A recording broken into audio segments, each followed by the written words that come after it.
Next up, we have my good friend, Sweta Chakraborty. She's Dr. Chakraborty. She's a climate behavioral scientist. She's been on many different media channels. She, in fact, now with her company, she's a CEO of North America of We Don't Have Time, very aptly named. Company where she is inside the blue zone. She has a media channel there.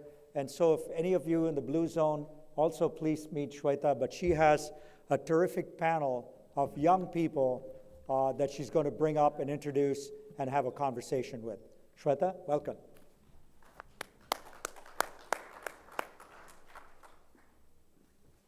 Thank you, MR, for having me. Thank you, in Diaspora, for being the community that you are and having these critical conversations. We know that India is one of the most vulnerable countries in the world to the impacts of climate change. We also know that there is a growing young population that is increasingly mobilized to act. We just saw it. We're about to get into it even more. So if that combination isn't just priming the country and its youth for solving this global climate crisis that we're in, I don't know what's gonna do it. I have been in the Blue Zone now since we started. We will be broadcasting every single day the proceedings of COP up until December 12th, the final closing plenary. And it's been a roller coaster of emotions. We have ups and downs, but what keeps me high on being very focused towards that we're doing the right thing, we're moving in the right direction, is truly the youth. And we've had some incredible interviews with those that are really at the forefront of conversation. Those that are here in the room that will be on this panel are included in that group. And so I'm excited that we're going to be able to bring their insights to you and to really get you motivated as well. Because my entire company, the underlying ethos of it is activism and youth activism. Our origin story is Greta Thunberg. We really came together and up with her. And so for me, it's really critical to give voices to young people so that they are part of this global discourse. Because of course, what is happening with the planet is impacting them more than any other generation. I used to think it was me. I'm technically considered a millennial, but my team, which is Gen Z, likes to remind me that I might be a millennial, but a geriatric one. Can you imagine? We've got this adjective in front of millennial now. So as a geriatric millennial, and somewhat youth, I would like to bring up my actual youth panelists to have this conversation with me. Please make your way to the stage. And I would like to invite Prachi, Shevgaonkar, and I'm Bengali Indian, and everybody mispronounces my name, and there's really no excuse for me to be mispronouncing my fellow Indian names. But here we are, and please, when the microphone comes to you, pronounce your name correctly for the audience. You are the founder and CEO of Cool the Globe. Excellent to have you. Then we have Pragya Saboo. She is the principal of Climate Capital. Please join us up on stage as well. We have Ankit Singh, the national coordinator of IYCN. Welcome, Ankit. Please join us up on stage. And we have Rohan Pandit, the executive director of SVYCA. And so we will go in that order. And in that order, however you'd like to say, it's fine. Please just take a seat. Thank you, join us. Okay, I'm going to begin with Prachi. Prachi, please share with us, first of all, please pronounce your name correctly so we have that on audio, and share a little bit about yourself, some opening remarks to this audience. It's Shevgaonkar. Okay. What would you like me to say? Please share with the audience. Yeah. Share with the audience a little bit about you. Okay. And what brings you to this panel, about your organization, about you, what really inspired you to do what you're doing in this space. Absolutely.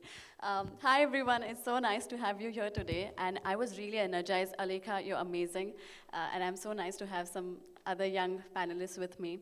My name is Prachi Shevgaonkar. My journey really began as a young student when I remember going to my father and asking him, what can I do about a big problem like climate change? And we decided to start from our own homes, reduce our personal greenhouse gas emissions by 10% that year. As I started doing that, my friends, neighbors, my relatives, people around me said, you're doing something interesting and we would want to be a part of it. And that's when I started thinking about how can I take this individual quest and get global citizens with me on it. And so we decided to build an app which would get people like us together to start making climate actions from our own homes. That's how Cool the Globe was born. Now, today, we have users from over 110 countries coming together and reducing their greenhouse gas emissions to a target through the app. I'm now the founder and CEO of Cool the Globe. I also work with a mission to make climate action easy, measurable, and rewarding for global citizens.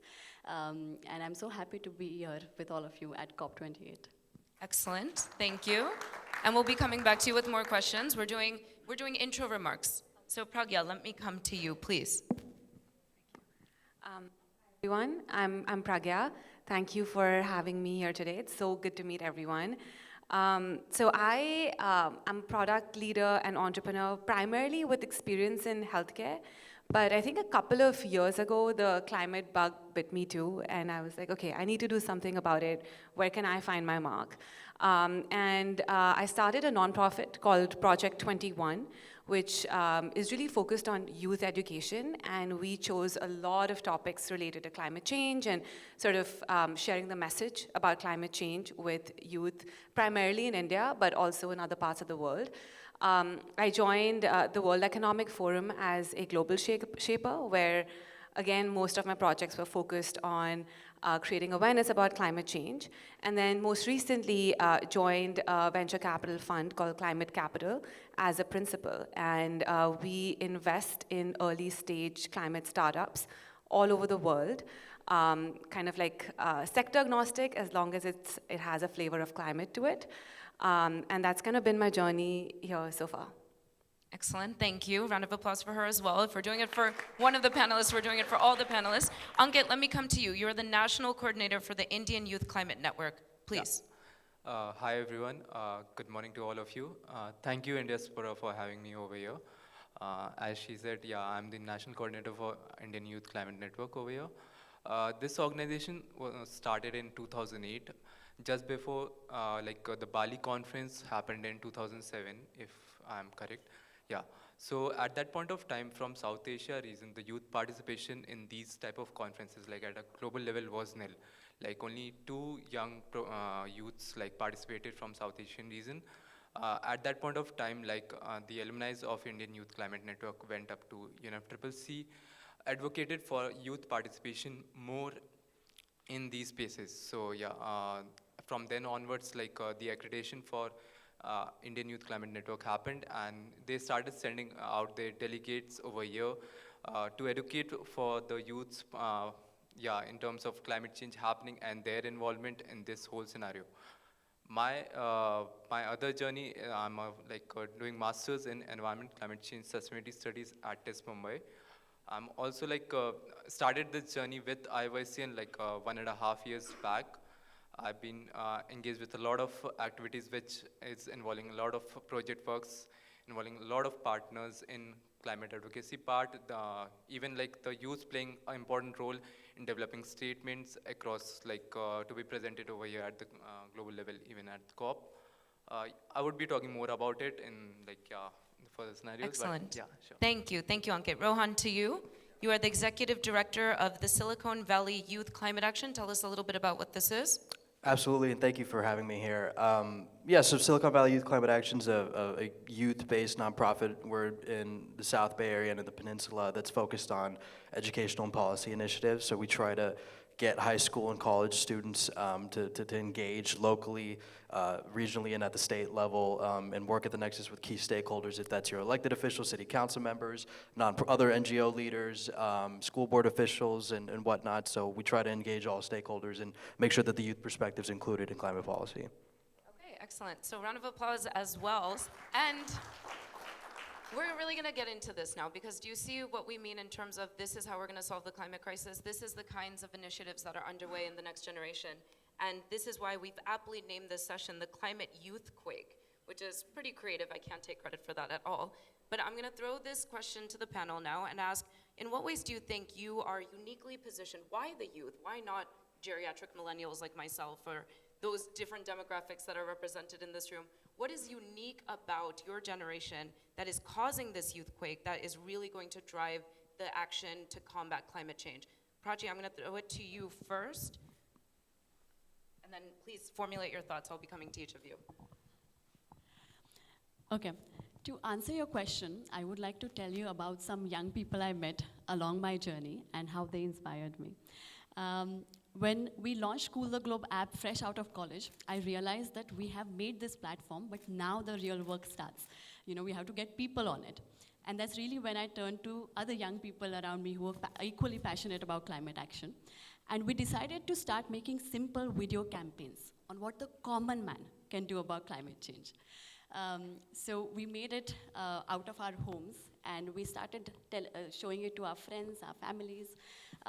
Slowly, some other people started seeing it. People really liked the fact that here are a bunch of young people talking not just about the climate crisis, but also about how each of us can be a part of the solution. So our message was very simple. Let each one of us start by reducing our personal emissions by 10% every year. So our campaign slowly started reaching more and more young people, and they came and became our ambassadors for climate action. I remember a 9-year-old girl emailed me and said, I want to do something about climate change. What change can I bring about in my own life? She started going to her school on a cycle instead of a car. And in 3 months of doing this, she recorded on Cool the Globe app saving 60 kg of greenhouse gas emissions, 3 times her weight. Another young person came and said he had started an initiative to upcycle his school uniforms. So by doing this, his 40 batchmates recorded saving 500 kg of greenhouse gas emissions. One action inspired 10 others. And before we knew it, completely through citizen-led, youth-led movements like this, we reached over 25 million people around the world. Today we have 110 countries, young people from 110 countries coming on the app and recording their actions. Because of this work, I've had the privilege to meet hundreds of young people around the world, and I always see one thing in common. What's different about youth, you ask? I think young people today have a zeal to make a difference, to bring about a change. When I was in school, I used to read in the history books about freedom fighters, scientists, change makers, people who've changed the world. And I used to think, I live in such boring times. I should have been born then. Today I realize that we find ourselves in the cusp of our youth, in perhaps some of the most defining decades of human existence. Our actions today are not only going to define our lives, but the lives of generations to come. And for young people especially, this is not just a responsibility, it's an opportunity to make an impact. And that's why I think of all the stakeholders in this space, young people are the most important ones. I read somewhere that it's going to take a miracle to avoid the worst effects of climate change. If there's anybody that can make miracles happen, I think it's us. Very nice. Very well put. There's a presidential race coming up in the United States. I'm just letting you in case you're interested. If there's any possibility to change the restrictions to run. Rohan, let me come to you. Absolutely. I think, especially with youth, we're often viewed as sort of, it's seen as a crux, right? I like to kind of flip it, and being young and having worked with a lot of high schoolers and college students, more often than not, that is our competitive advantage, actually, being young. I think about, like, you know, in journalism, you often think of, like, in investigative journalism, they have a red team, right? Well, if it's a big investigative story over 6 to 8 months, they'll bring in a fresh set of new perspective and new eyes to poke holes in the story. You can absolutely do that in this movement, right? And we kind of bring a moral clarity that institutionally, if you're in job sectors or whatnot, that typically move slowly or slow to engage in climate, you know, we bring that perspective and we can enter the job market with the climate lens. And I think that's absolutely critical to sort of build that up and ensure. And that the more and more that our youth are invested in this fight, I think it's even 77% in Asia Pacific youth are interested in climate work and climate jobs, right? So it's like that. The more and more that we build on that, the more and more we're going to be able to dictate that when we enter the workforce and ensure that we're shifting the landscape in the private sector, in the public sector, and the nonprofit sector. Excellent, very thoughtful. Great points. Pragya, let me come to you.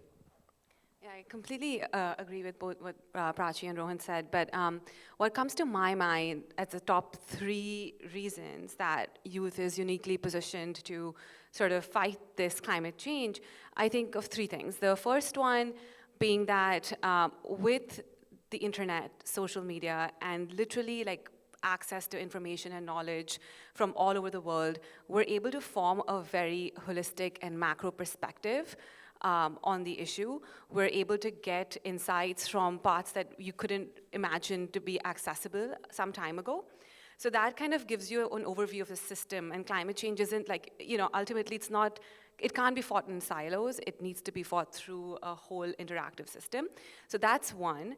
The second, I think, technology is on our side, at least till AI become robots, and then I don't know what's going to happen. But till then, I think technology is on our side, and with technology, we can sort of break down the barriers of awareness, campaign, education, and eventual adoption of certain technologies as well. And then finally, I think to double on Rohan's point, is like starting early. Like time is also on our side. So if we start early, we learn about what's going on early. We have the opportunity to become subject matter expertise and then sort of tackle the issues in a more holistic sense. So I think those are the 3 reasons amongst many that I feel like we are uniquely positioned to fight climate change. Excellent, thank you for that. Ankit. Yeah. I agree with all my panelist members over here. Just the points which I would like to clarify over here, youth, why the Youthquake is important, and how important their roles in this climate change happening over the period of time. We are clear the climate is changing, and everyone knows that. But the important part where youth get into the picture is they start learning from their elder generations. They know the part where they have not touched it or not making changes. And here the amount of energy they start putting in those areas as well. If you talk about their participation in knowing the stuffs happening, the amount of heat waves are coming out, or the elder generations are focusing on, but with the interventions of technologies and they coming into the picture, youths are leading it, with developing new mechanisms and tackling it. I would also like to give another instance. I've been for past 6 days at COP28. The most interactions which I had with the youths, they are coming up forward to interact and to build this network cohort, where they can form stuffs where they can teach other people as well, other students, other colleagues, about what is happening at a global level. They want to know how young Indians are making changes with the innovative idea skill. So they are up for the learning purpose. There's nothing if you are doing, we won't be doing it. It's like a sharing and enhancing your knowledge. That's making it wonderful in terms of youth, and thanks. Great, okay. I'm going to pose 2 questions. You're invited to answer one of the 2, or both. Prachi, you've already given some great examples of youth that are changing their behaviors. So maybe you want to tackle this second one, so I'll start with you. So the first question is, think through some examples that you can share with our audience and some lessons learned that can really be taken away, inspire those that are here and those that are tuning in as well from the live stream. And the second question is, we are here at COP. That's the whole point, right? That's what brought us all to Dubai. And there's multilateral negotiations happening. These are global policies that will trickle down regionally, nationally, locally, ultimately. So what are we hoping to see come out of these proceedings that really will impact positively youth efforts? And we know there's a youth pavilion. You're all invited to join as well. If you can come to our TV studio in the Blue Zone, would love to interview you. We've had some incredible youth already on our broadcast, and there's definitely a presence there. So I would love your reflections on the negotiations, the role of youth, and the impact of these policies on youth efforts going forward. So, simple questions for these young people to answer. I'll start with you, Prachi. I think very simply put, what I really hope to see out of this COP and out of the COPs to come is that young people move from the sidelines to the center stage. I feel like in a place like COP, there are many levels and hierarchies that you have to move up The first one is what I was at 6 years ago when I was watching on my television screen that COP is happening. And I had just started an initiative for climate change out of my college dorm. And I was thinking, COP to me that time seemed like a place beyond our reach. It seemed like a place only for world leaders and scientists and thinkers, like many of you here. It did not even cross my mind that a student like me can ever reach COP. And there are thousands of students thinking this way. The second level is when you manage to reach COP, but you're still at side events, you're still as an observer, you're still as an audience. The third level is when you know mentors and advisors, and you have peers and friends, you have a network of supporters that are uplifting you, so that every COP you come back home and you have a network who will help you scale your initiatives back home. And the next one is when we are on the main stage, we are in the negotiation rooms, we are taking decisions, and I have to say very few young people have managed to reach there. Not many countries get young people as negotiators at COP, and I think if we see that happening, if we see young people becoming not just spectators, but play an active role in changing the world around us, that's really when a wildfire of change will happen. And hopefully, COP28 will be the beginning of that. Yes, excellent. Thank you. Ankit. IYCN has a delegation of 6 members who the roles and responsibilities are divided like equally. Someone looking forward to the negotiations, someone's observing the things, someone are at the exhibits and the side events. So my roles and responsibility lied at the side events and the exhibits. The activities which you talked about, what was included in our roles for the past 1.5 years, we have been more into the circular economy and resource efficiency initiatives. We have been doing multiple projects in India with a lot of institutions throughout the past year. This project was run by, in support of URI and GIZ. This mostly focused with the rural and the urban youths across 3 major cities which we targeted, Delhi, Mumbai, and Bangalore. The things which came out of this projects, not only doing project was important for us, everyone does capacity building exercises, awareness sessions, training them, connecting them with mentors and stuff. But what we got after this whole session was done, youth's recommendations. There were a lot of exercises which led to the formation of youth recommendation, what they want, in which particular field they want to have discussions and all stuffs at a global level. So we have collated those things as well. I think you all must be aware, before COP, local conference of youth happens, and this year in India, it was co-hosted by Indian Youth Climate Network and Bring Back Green. It was also in support from UNICEF. So there also we touched a lot of thematic areas, including energy, oceans, water, food, climate finance. So the transition part means wherever the youths were interested, they took their categories, they talked about with different youths, there were participation of around 130 plus youth across India. They all came in the picture, they all participated with different youths and in their different interests. And a statement was formed, which was represented at a global level here at the COP itself, just after the COI, Conference of Youth, happened. So the projects which are leading IYCN in this journey has been tremendously great because of the youth's statements which we are getting to put it out over here in front of everyone. Yeah, at a global level, it's extremely nice. Excellent. Thank you. Pragya. So the first question, which is around specific initiatives that have probably sparked any kind of learnings and we've seen success. So I've been involved in the climate aspect in 2 different fronts. One from a nonprofit and through World Economic Forum, and the other through the means of investing in startups.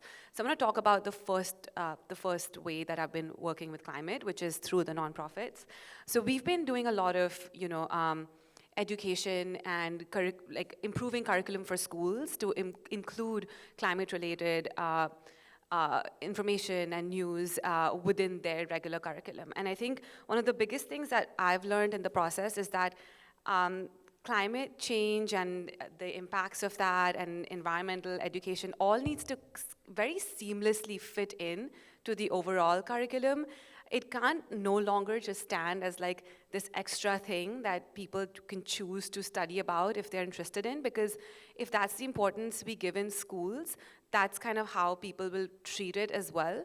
So after we started doing our first set of workshops, a few schools that were involved with it were inspired to actually mandate it in their curriculum and kind of bake it into their existing curriculum without making it seem like, hey, if you are interested in this after school, you can try to talk about it, right? So I think that was one of the biggest things we learned. And then to answer your second question around what we hope from COP in terms of involving youth, I think the biggest thing is just to get youth to be a part of the decision-making process. And I know there has been a lot that's happening, and these events like this are doing that, but I just feel like there's so much more that can keep going on, allowing youth to catalyze policy implementation. So just bringing youth to the forefront as well is going to just help us create a more impactful outcome with COP. Excellent. Thank you. Rohan. Thank you. I want to echo a lot of what everybody's already said, especially Pragya. At SPYCA, some of the initiatives that we've worked on back home, again, the goal of the organization is to have our youth be at the nexus, working with stakeholders at the local level. So our youth have advocated for numerous things, such as like more aggressive climate action plans. They've actually even helped write climate action plans at the city level, which is wonderful. They've advocated for aggressive building code, REACH code, and building electrification standards. We've helped on 40 California state bills, and helped my old boss, State Senator Josh Becker and State Senator Dave Cortese, who are partners. But the biggest initiative that we champion is education, right, and climate literacy. In the United States, we're very behind.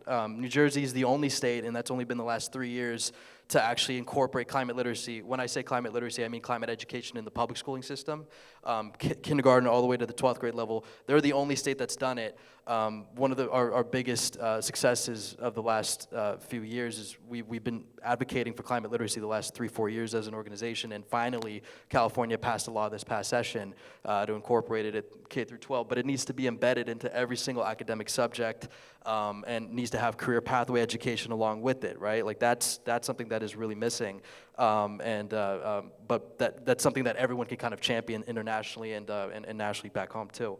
And also, in terms of the second question at COP, I want to echo, I think, exactly, making sure that youth actually have a seat at the table, and that there's a lot of educated youth out there. Again, kind of, battling that crux that, youth are new to the game and they don't know what they're talking about. No, a lot of our youth are very well researched and very well educated. And I've seen and been to a lot of events this past week where youth are advocating, even in their own countries, for a youth climate council, which is fantastic. Why not even have a youth representative on your climate council in your country, right? At the city level, at the county level, at the state level, at the international level, and at the national level, right? So have a youth representative that's serving on that too, and advocating for youth solutions and the youth perspective. Awesome. I love that. Okay, from your lips to the ears of all those at COP, we will make sure they hear it. So we're coming up to the last question, and I'm going to ask each of you to think through the challenges that you're facing and what help you need. So education has been raised. We've talked about education. For sure, we need more climate literacy. I think that's a barrier to overcome. While we're at it, if we could learn about taxes while in school, that'd be great too, so we don't have to learn that after we graduate.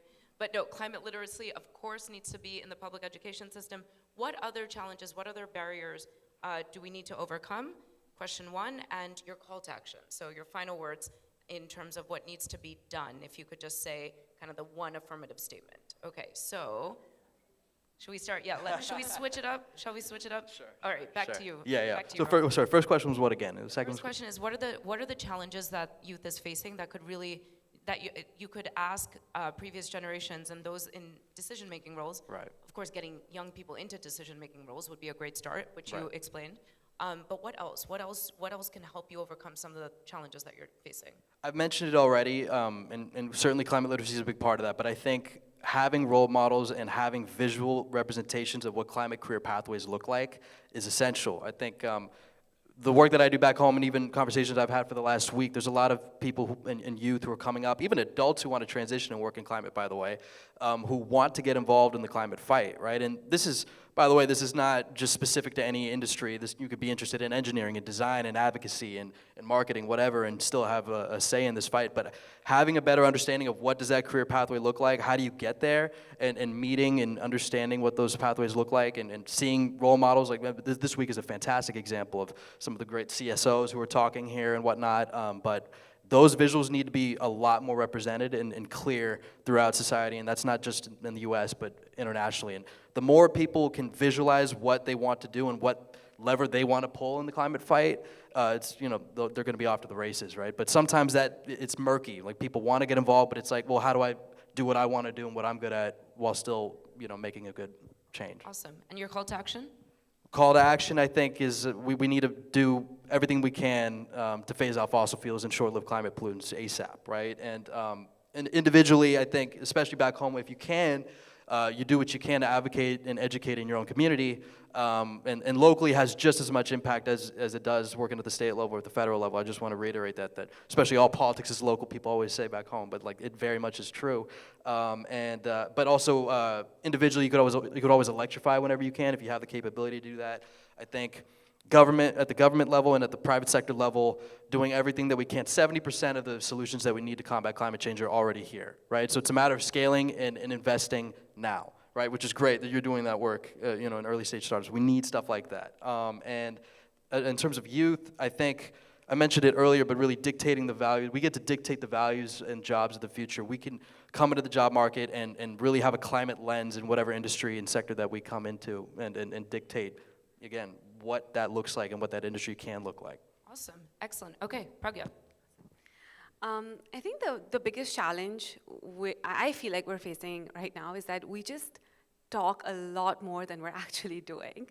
And I hope for us to start moving more from the awareness piece to the action and measuring impact piece.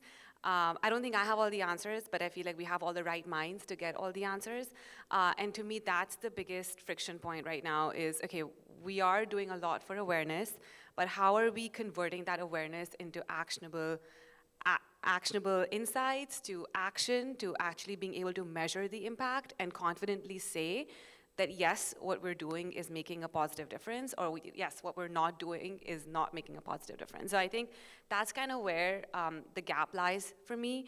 And then finally, I think putting the money where our mouth is, right? Like being able to invest and divert funds to startups, to innovation, to support youth who have innovative ideas, who are coming up with interesting ways of solving for climate change, and then also mentoring them and helping them build out sustainable, viable businesses. Because in the end, like, if we are fighting climate change, we are doing so with the means of creating technology, creating startups, creating ideas, but they all need to be viable, they need to be sustainable, they need to make financial sense. So how do we get there? And I think that's, to me, is the billion-dollar question that I'm working to solve, and my call to action is, you know, to mobilize all of us to sort of find our calling in this space and try to bridge that gap from awareness all the way to action and impact. Awesome. Thank you. Ankit? Sweta, I will be taking a little longer for this one part because it's really important to be discussed.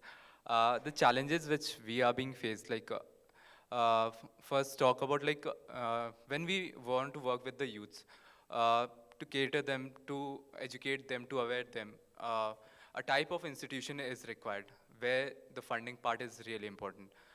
We face a lot of issues in getting funds for those organizations. Being a non-profit, it's really, really tough for us to get all those things in front of the youths and at all free of cost for them and get engaged with us at this level of things. So philanthropist organizations are still like not in touch with the youths, working with the youth. I would request over here, like, yeah, start working with them, grow as more as possible. Yeah, so just one more thing I wanted to mention over here. We did this particular thing over the past 1.5 years. and it came out with a very, very prosperous results, like coming with huge statements and all. So I just want to read them those out in front of you all. Youth-led pro-planet startups was one of the recommendations that youth wanted. Seeing like connecting with around 350 plus youths across India in these projects, like they all are thinking for startups which are like for pro-planet, and that would be leading to something nicer. The other one was youth-led sustainable projects under the Green Climate Program notification. Can be one of the alternatives which can be thought about. Formulation of a national youth consortium. So we can look to this, like we have different youth bodies coming up and talking out. But if there is a national youth body or something like that, which are done in many other countries, that can be really remarkable for India as well. Garner contribution from youth and youth-led based national organizations was the last recommendation made out by different projects and even the local conference of youth. So yes, that's really important. We should act and we should start start supporting youth as much as can, so that their interventions, their innovations, their ideas can lead to something better in the future. Excellent, excellent, thank you. Prachi, final words. Last month, I went to a small town in Maharashtra called Yavatmal. I went to meet 100 kids over there who noticed that the pollution levels in their town were going out of control, and they just couldn't play outside anymore without coughing. So they went to their local commissioner and told him that we need to do something about it. We want to help. And they created an action plan for their town, these 12-year-olds.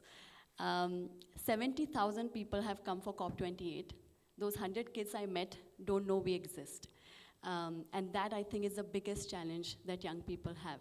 We do not have a vision of what is possible with our initiatives, with our startups, with our innovations. We are working in isolations. I think my biggest stepping stone was when our first video went viral, and global advisors, climate experts reached out to me and said, this can be bigger than what you think it is, and we will help you. So young people around the world need mentors and advisors like you who show them what is possible. Whenever I'm going in schools talking to kids, and whenever their parents are in attendance, there's this one question that I always get asked without fail. Do you have a guess what it would be? What do parents ask about their children who want to be in the climate space? How are you going to make money with Yes, that? that's right. Right on money. So they always, for every kid who wants to be in this climate space, there's always a worried parent who doesn't know how they're going to make money. And if we want to solve the climate issue, we have only 30 years to avoid the worst effects of climate change. We need the brightest minds of our generations to be working in climate change. And for that to happen, this space needs to be the most lucrative space there is. Young people should not be working on climate action just because it's the right thing to do. They should be working on it also because it's a lucrative career to have today. So the most important challenge we face and the most important solution we need is money. So we need to put our money in where our mouth is and fund young innovators. Excellent, very well said. Thank you so much. Please, a round of applause for these incredibly inspiring young people and their insights. Please continue fighting the good fight and find us at the We Don't Have Time studio. We're next to CNN and CNBC. And for those of you who are not in the Expo Center, tune in online. It's absolutely free to watch all of the incredible outcomes of the proceedings that are happening in real time at We Don't Have Time. And please join me when you get a chance as well. Thank you again. Thank you for all your attention.